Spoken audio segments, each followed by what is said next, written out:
Hello.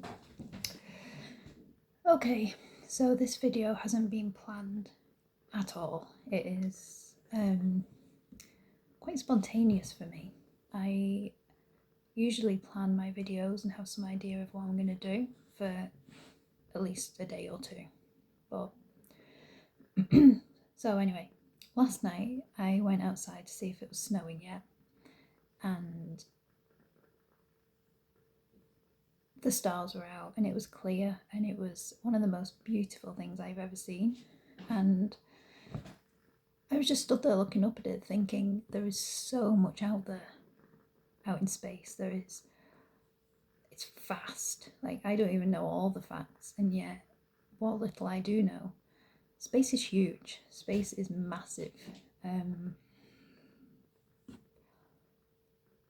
You can't even put it into words, can you? And it just got me thinking that there's been a few times where I've considered learning about astronomy on a very basic level, not that I could, but doing a master's in it or anything like that, but just like very basic, in an enjoyable kind of fun way. And I decided to get some books out of the library, some astronomy books, and these books have got some amazing pictures in them.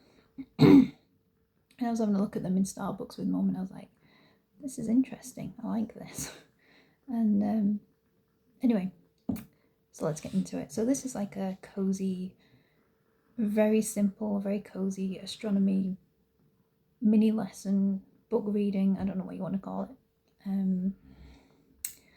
So let's get into it. In case you're wondering if you can hear like a crackling sound, I've got one of these Nature's Wick candles that makes like fire crackling sounds, because I thought that would make it cozy. And I also have a mug of chamomile tea, which I don't really drink a lot of tea. I probably have like a cup of tea once a month or something. But again, a cup of tea makes it cozy, doesn't it? And I do quite like chamomile, so there we go. Let's get into it. So the first one is this Amazing Space book, and it's pretty cool. Let's get into it. So I'll just like read a few facts and show you some photographs and things like that.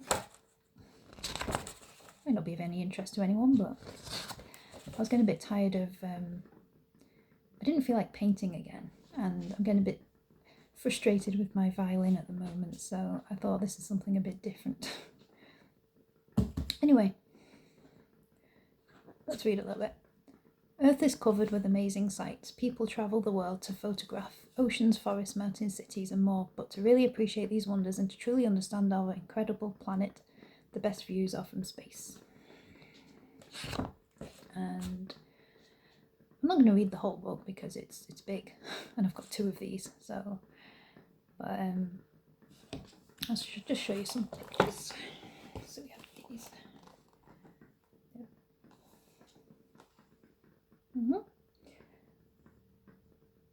So we have Australia's Great Barrier Reef is home to 400 types of coral, fragile sea creatures that form beautiful underwater forests called reefs. Satellite images can capture the scale and health of the reef. I love the ocean, so yep. And I also thought it would be pretty cool to like do some paintings based on some of these photographs, because they're amazing. I mean, look at that. Auroras, if I pronounce that right. That one.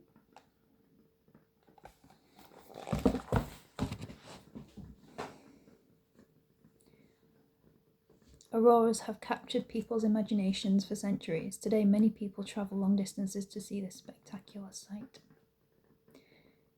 Eerie bands of dancing green and red light. I'd like to see that. What else have we got? Facts about the sun. And then there's a lot about rockets and modern technology and how rockets are built and different, expeditions that have been done. Yeah, all this rockets.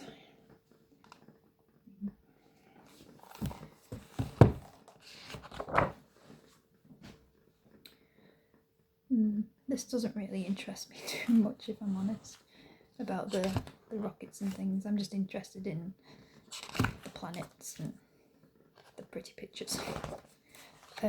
This was quite surprising. Not surprising, but wow. Astronauts work hard to make the most of their time in space. They usually work 16 hours a day for 6.5 days a week, doing experiments and looking after the space station. Mum had a good point though, you need something to do, don't you, while you're up there, so... And, what else?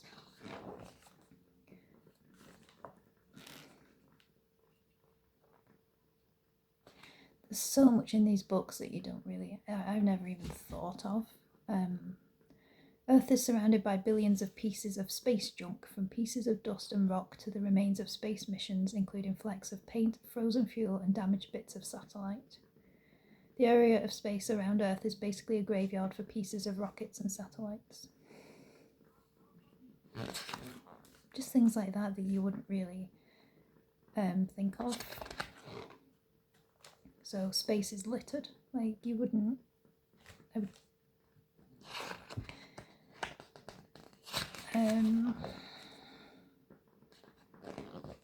What else? What else can I show you? This is, I'm trying to get to the actual planets.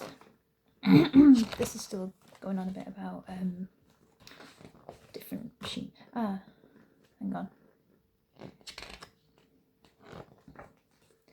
So here we've got Mercury.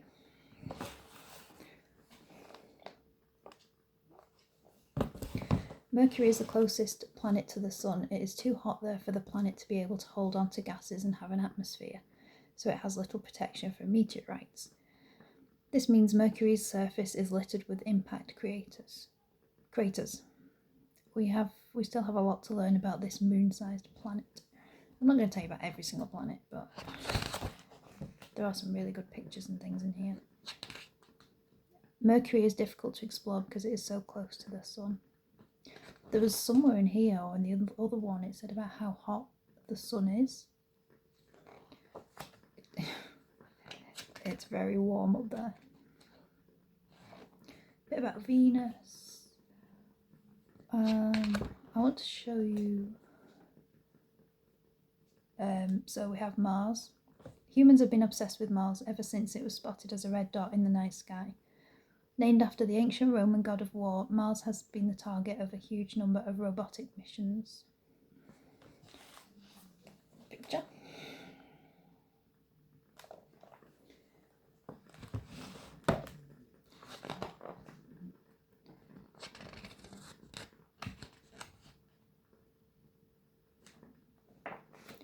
Asteroids, that reminded me of The Little Prince. He lives on an asteroid, doesn't he?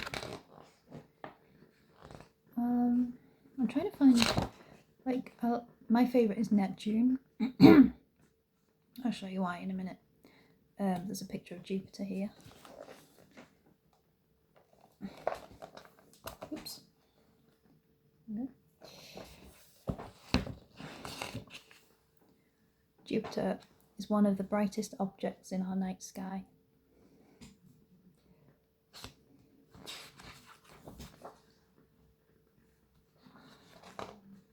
Saturn, the rings of Saturn, huge rings. Early astronomers weren't sure what they were, with some even describing them as ears. I suppose, yeah, I can kind of see sort of ears.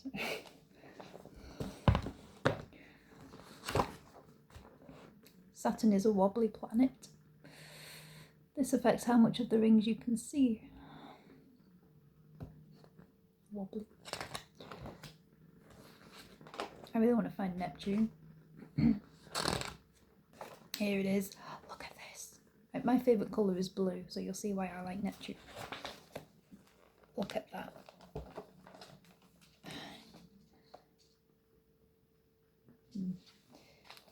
But not only is it blue, it's icy. So for somebody like snow and ice skating and the colour blue, like Neptune is my favourite. A mysterious giant.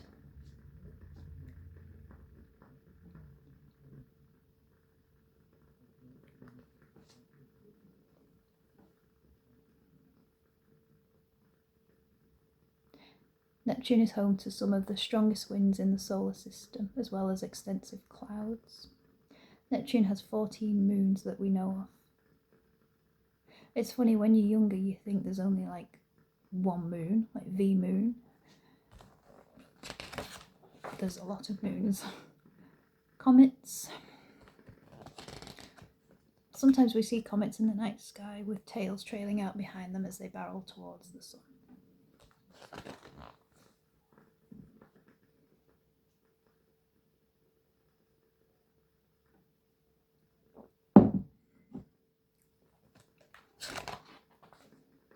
Dwarf planets. There are currently 5. They all orbit the sun and some have moons. I'll show you another picture in a minute. I think the other book has got some amazing pictures in it. I mean, these are nice as well, but the other one's even better. The sun. So it goes into like what makes up the sun, the layers, all of it. The surface of the sun is 5,800 degrees Celsius, around 300 times hotter than an oven. Its core is about 50 million degrees Celsius. That is just, you can't even imagine that level of heat, can you?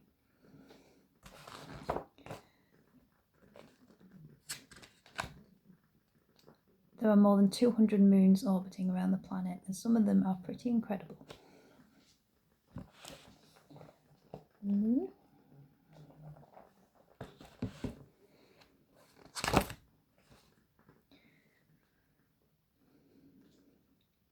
I feel like I should be showing you like the whole book, but this will be like a 2-hour video if I do that. And if anyone watching this is anything like me, they might lose focus after a while. Wild wind and rain. Extreme types of weather have been found on planets and moons throughout the solar system. From planet-sized winds to priceless rain, space weather can be truly wild. Giant storms. Diamond rain. Scientists think that clouds above Uranus? I'm not even going to do... Nobody made that joke because it's old. Probably contains diamonds instead of water. They are likely to be pretty big diamonds too. Each one could be the size of a blue whale.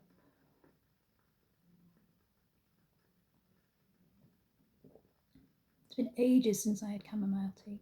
I'm not a fan of, I generally don't drink much tea now and then.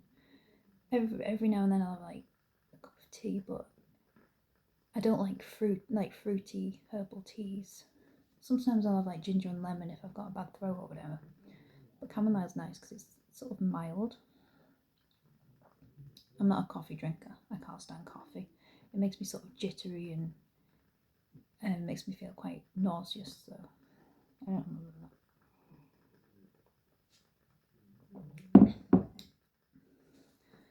On the rocky planets such as Mars, weather takes a different form. Mars has little gravity, which means wind can blow up even more dust than Earth. Scientists have found huge dust storms which sometimes cover the whole planet. And then there's a bit more about technology. Constellations. I would really like to know more of the constellations. The only one I can recognise is Orion from the belt, like the three stars. that is the only one I remember from school. It would be really cool to be able to like stand outside and say that's that and that's that one, and be able to recognise them.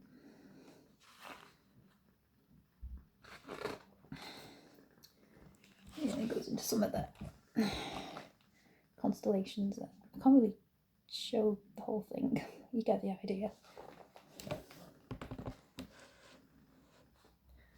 The wolf. The great bear. Isn't there like a great bear and a little bear? I don't know. I might have remembered that wrong. We did, when I was at high school, I was either in year 8 or year 9, I think. So like 13, 14. And for science, we were asked to do a project on all the different planets. And I loved it. I loved having like a project to do independently. So not part of a group. And you didn't have to present anything verbally. So it was fantastic. I loved it. I loved like going to the library and getting books out. And for this particular project, I think my mum showed me how to do bubble writing, so I had a go with that. And I think I got like that shimmery backing paper you get, like foil kind of, I don't know what it's called, but I got some of that and used that. I think I got some little star stickers to put on it. I did my own drawings. I had a great time doing that. I love that kind of thing.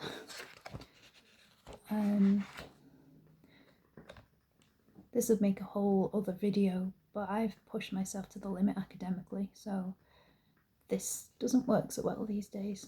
But if I can wake it up gently and get it learning things in a very gentle way, that is the best thing for it. Hence getting these books out and making a little video about them. I feel like I'm not teaching anyone much, but then it doesn't matter. It's like showing you my books, my new books as well, as much as it is a mini lesson.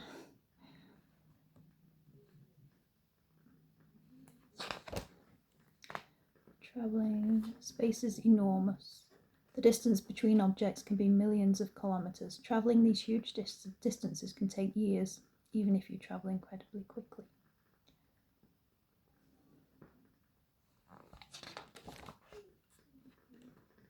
I like these pictures, like these real galaxy kind of, they are cool. I'd actually really like, I wanted to have a go at some painting. Maybe after I've done this video I'll have a go at some paintings. Telescopes, birth of a star. I like the colours. See.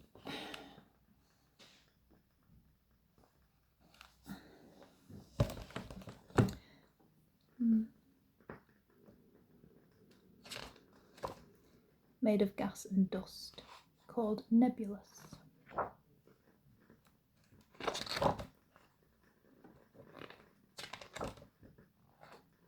think I'll show you the other one now, because this one I'm not really feeling this one as much as the other.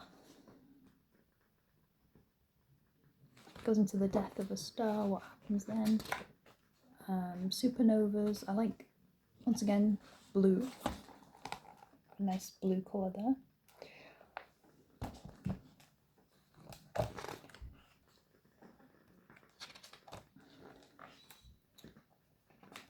Black holes. Imagine like being sucked into a black hole and having to stay there for eternity. I know it wouldn't happen. It would never happen. You wouldn't survive it, and it just would not happen. But you know, in your mind, imagine something, even though it's not very logical. Because I imagine falling into a black hole and having to spend eternity just floating around, nothing to do and nowhere to go. That would be awful. No, the way my mind works. Galaxies. Galaxies contain a mysterious material called dark matter, which was only discovered by studying how galaxies rotate.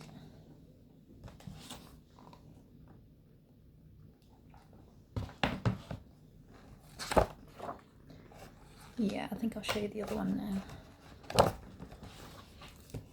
So that's that one. And now we have Astronomical, an awesome encounter with the wonders of the universe. I really like this one. Like, I particularly like the pictures in it. They're really bright.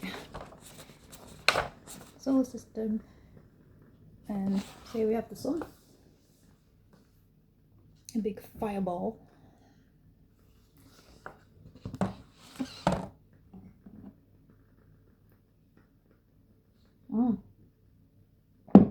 In a millionth of a second, the sun releases more energy than everyone on Earth will consume in a year.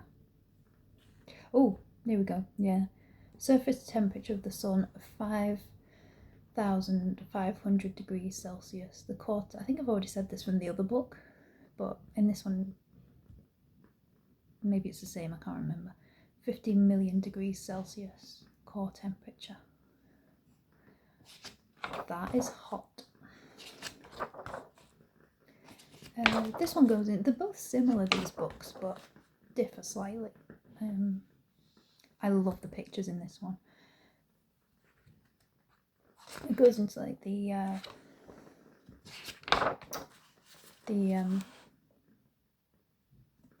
technology of it and things, but there's also these amazing photographs. There's a question for you. Would you go up to space? If someone said to you tomorrow you can come up on a space expedition with us, would you do it? I wouldn't. I'd love to see everything. Like, it would be amazing to see all the planets. I don't know if you can see all the planets, but it would be an amazing view. But I struggle with vertigo, and I'm a bit better with heights than I used to be, but I do struggle with vertigo. So it wouldn't be a very good idea. And I get claustrophobic, so I think I'd struggle being stuck in a spaceship, rocket.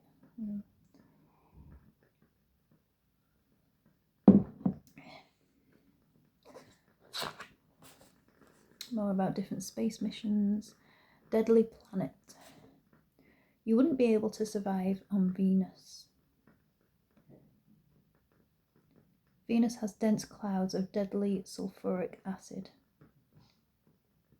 and its toxic atmosphere of carbon dioxide traps the heat from the sun, making Venus the hottest planet in the solar system. I love that. I've seen this to Mum before. Like, I love how each planet has its own. It is like each planet has its own personality and its own character. Different things happen on each one. Like, I don't know if I'm just weird, but I assumed when I was younger, you'd assume that each planet is the same and the same thing happens in space wherever you are. Is that just me? I don't know. But it turns out each planet, like even the weather on each planet, I think I didn't realise how vast space is when I was younger. So I didn't really realise that there can be different weather on different planets and a whole different environment, you know? And we have this. Ooh, I think this is the one. Yeah, there are about 1,600 volcanoes on Venus.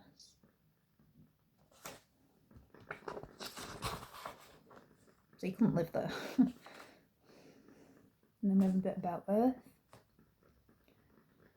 Some animals use Earth's magnetic field to help them navigate when migrating over long distances.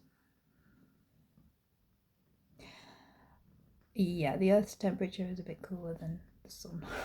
Just a bit. I'm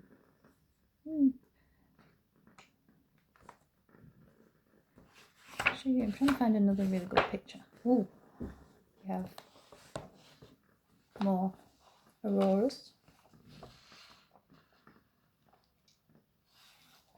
I've actually got a rough idea of how you would do a painting of that, so I might have a go. Give it a try. See, that would be my worst nightmare, being like that, because you're not only are you confined in a small space, but you are tipping backwards, like leaning back, sort of floating around high up in the middle of nowhere. So although I can understand why astronauts want to go to space, and it must be amazing, but no, it's not for me. Where's Neptune gone? Let's find Neptune again. I'd go to the moon if it was lower down. If it was, you know, just a hot air balloon ride away, I'd go to the moon then. Where's Neptune?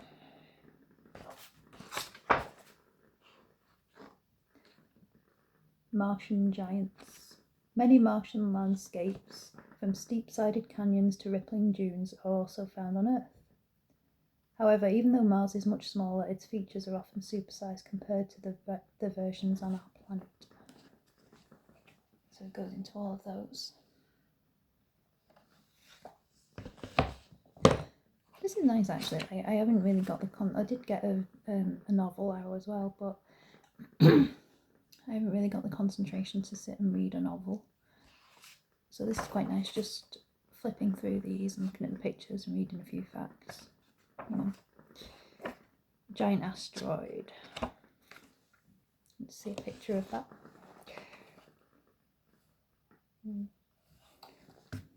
Looks a bit like the moon.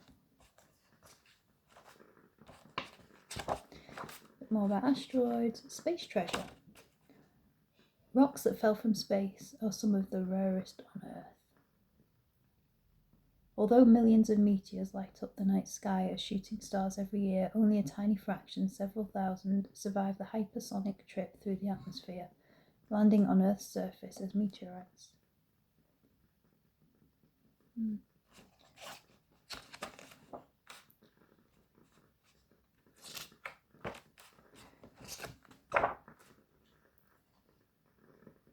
Jupiter is a colossal planet.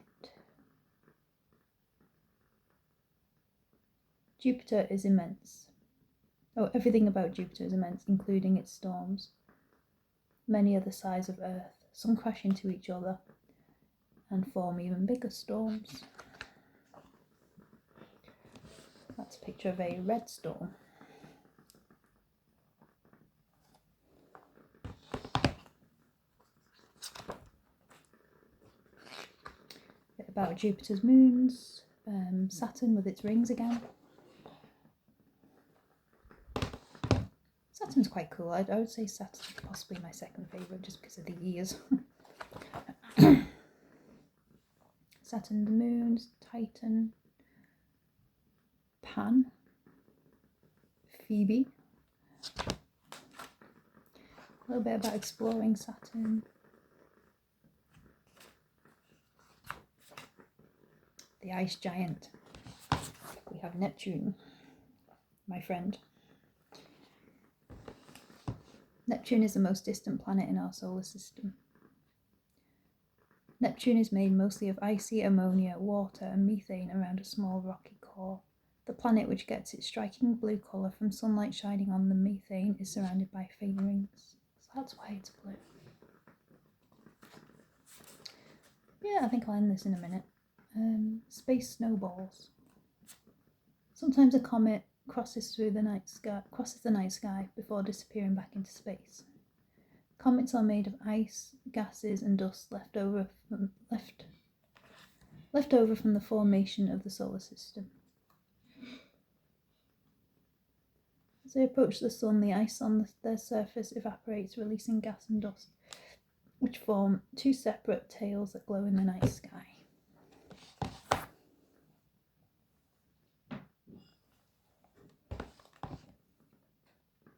The word comet comes from the Greek word, I'm not going to say it, meaning long-haired star.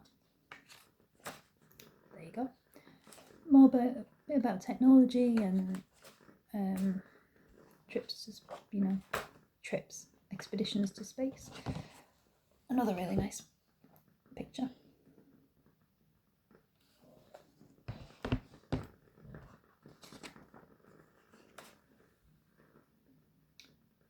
How do they know how hot the sun is? Like, how did they measure its temperature? There must be a way of knowing.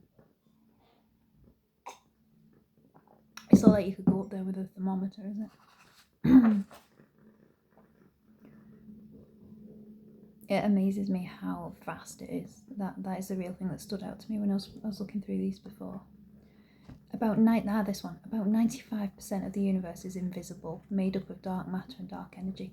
So does that mean that all we know and all we can see and that all has been studied is only 5%? Have I got that right? Does that mean... Because you can't study something that's invisible necessarily, can you? They wouldn't know. You couldn't. So that's you. If that's true, that means that 95% we haven't studied yet. And yet what we do know is huge. You can't even... Maybe I've got that mixed up, but you can't even get your mind around that, can you? Yeah, we're coming to the end now.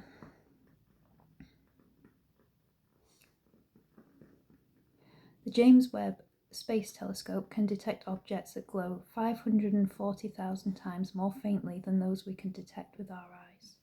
I think these are some of the images that were taken with the telescope. I like, if you've seen Tomb Raider, the version with Angelina Jolie, her telescope is huge, like it is so impressive. I would love to have one of them, just sit there looking at the sky like that. That would be probably cost thousands, if not more, something like that.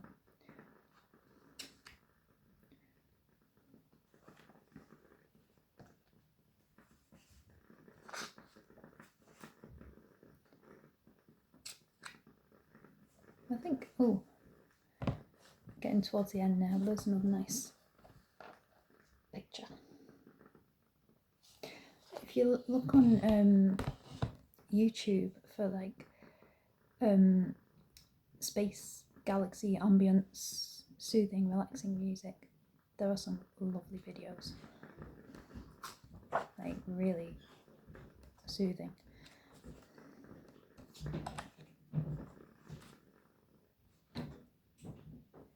What about stars?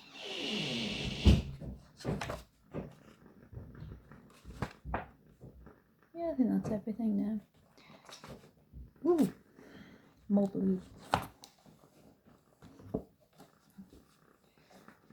Yeah.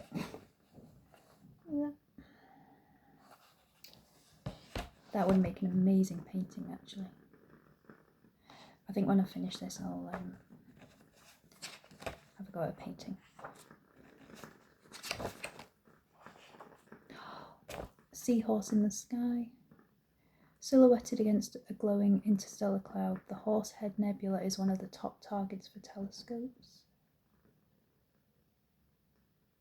In around 5 million years, the seahorse-shaped pillar will disappear completely, gobbled up by newly forming stars inside it and then burned away by their light.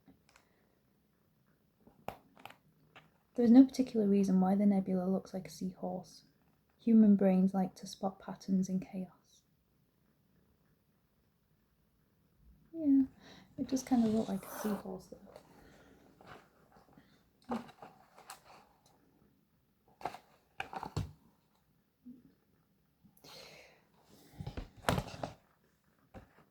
I like that.